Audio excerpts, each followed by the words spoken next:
केंद्र गृह मंत्री श्रीयुक्त अमित शाह ओडिशा आसीथिले। आजी तांकर भाषण सुनिला परे लागिला जे केंद्र मंत्री बहुत भल भाव जानिछंती जे ओडिशा भारतीय जनता पार्टी एवं पार्टीर नेता मानकर अपारगता विषय रे से माने एते अपारग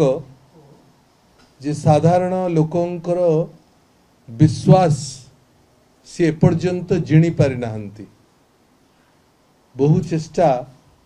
2009 मसीहारू ओडिशा भारतीय जनता पार्टी चेष्टा करी चली 9 गला 14 गला 19 गला 24 भी आरंभ होची। ओडिशा लोकंकर विश्वास भारतीय जनता पार्टी जीति पारि नाही, विशेषकर ओडिशा रो नेता मानकर बीजेपी रो। तेणु तांकर भाषण सुनला पर लागिला जे निश्चित भावरे ओडिशा बीजेपी रो कार्यकर्ता मानकर मोराल को बूस्ट करिया पे से आस्तेले, तांको उत्साहित करिया पे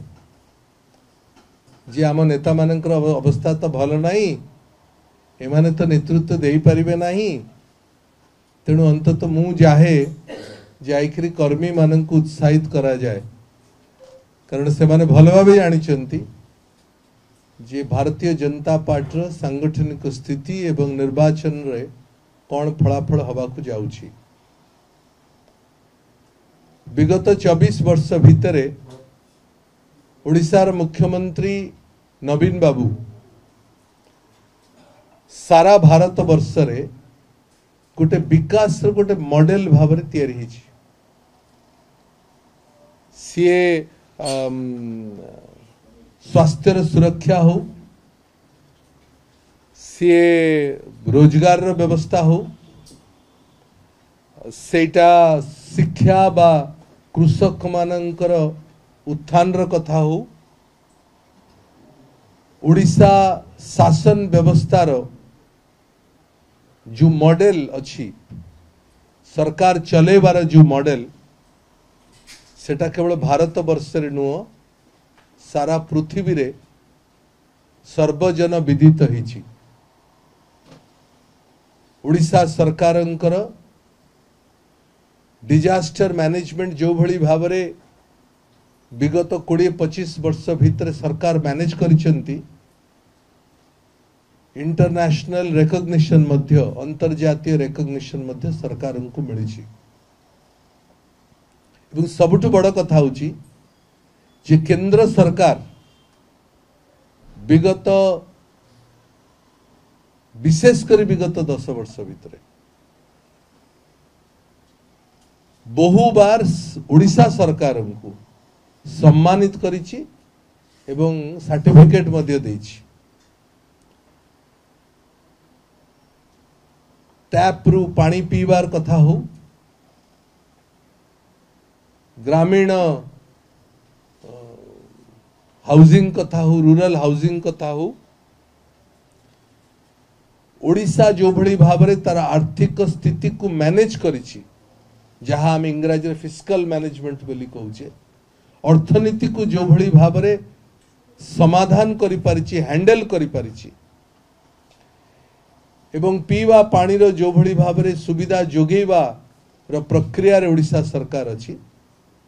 ये चिरी चारोटी विशेषकर यही भली जिनस पाई ए भली काम पाई केंद्र सरकार निजे ओडिशा सरकार को सम्मानित करछन्ती। द्रुत विकास, दृढ़ विकास, निरंतर विकास सेथिरे केबे कमा फुल स्टॉप भी हेई नाही। लोकंकर स्नेह श्रद्धार मालिक हिचंती। आजिका दिन रे आमे गाँ गंडारे प्रचार कला बेल को देखुचु जो भली भाव रे स्वागत होची, जो भली भाव रे संबर्धना मिलुची, जो भली भाव रे लोक हमको आदरुचंती, ई सबु ए प्रकार एक कारण रु संभव कारण ओडिशा सरकार विकासटा तांको घरे पहुंचीची। साधारण लोकंक पाखरे विकासटा आखि आगु को दुसुची। जो कथा सरकार कही चली बारंबार खिरी जे आमे कथारे नुहे कामरे यह सत्य बोली प्रमाण हेछि तेणु लोक नवीन बाबू को भल पाउथुवा कारण सरकार बारंबार आणुचंती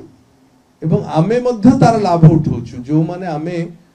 कर्मी अच्छु पार्टीर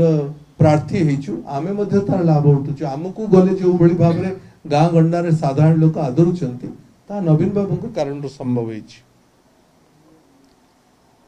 आमर स्पष्ट विश्वास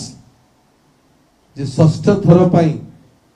ओडिशार लोकंकर जो भली भाव रे श्रद्धा सुमन जो भली भाव रे आदर लोक निष्पत्ति नहीं सारे एकपाखिया निर्वाचन ओडिशा रे हबो एवं पुनर्बार षष्ठ थर पाई इतिहास सृष्टि हबो ओडिशा रे नवीन बाबू षष्ठ थर पाई मुख्यमंत्री हेबे एवं सबुठारु अधिक लोकसभा सीट बिजु जनता दल जीतिकरी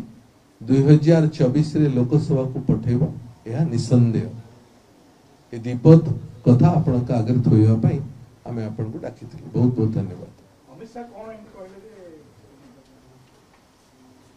अमित शाह जहा जहा कहले आपण माने सुनिछंती अमित शाह जो जो कथा विषय रे कहले विकास रो कथा कहले मु बुझी पारुनी मु सेत पे कहली जे अमित शाह जो सरकार रे गृह मंत्री अछंती सेही सरकार ओडिसा सरकार को सर्टिफिकेट दोची अवार्ड दोची किंतु निर्वाचन आसिला बेले नवीन पटनायक सरकार ता भलो नाही बोली काहे की कहबा को आसिले